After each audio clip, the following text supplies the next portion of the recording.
Papa mummy के लिए best gift Saregama कारवां।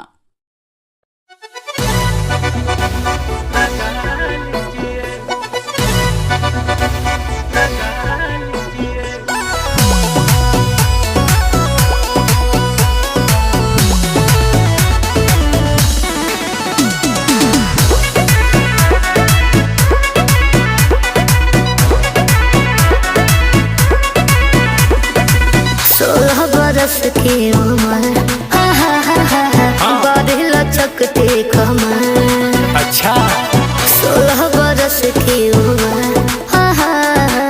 बड़ी लचकती कमर। अरे सुनिए जी कहिए। आके गले से लगा लीजिए, हमको दीवाना बना लीजिए।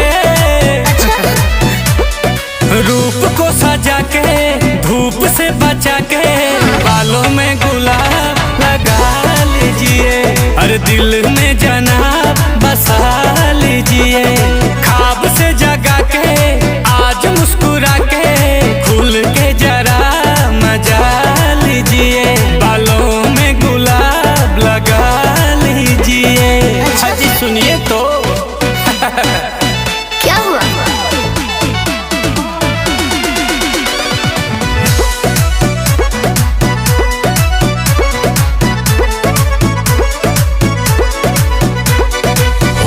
जैसी लागे तू गोरी राह चलती हुई, रंग बदले मौसम के जैसे तू बदलती हुई।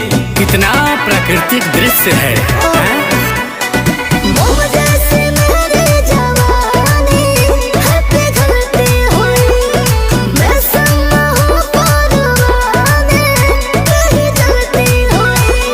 गौर फरमाइएगा जी जनाब।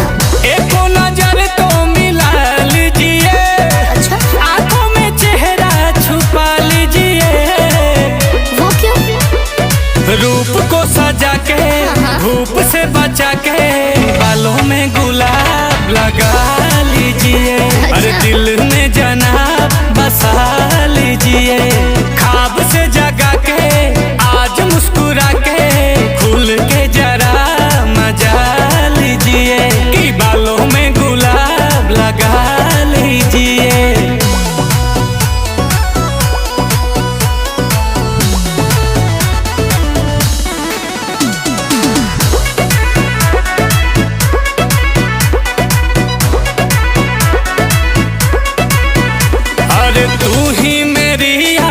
की है प्यार कैसे ना हो, ओहो लगती है अच्छी तेरी बातें, गुनगुना के कहो कहो कहो।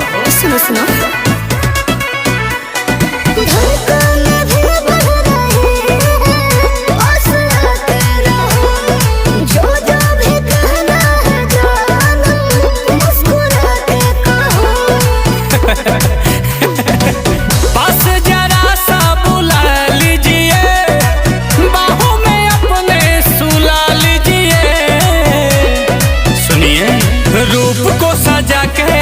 धूप से बचा के बालों में गुलाब लगा लीजिए, दिल में जनाब बसा लीजिए।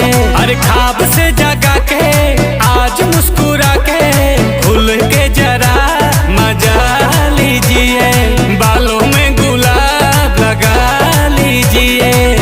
अब लगा भी लीजिए।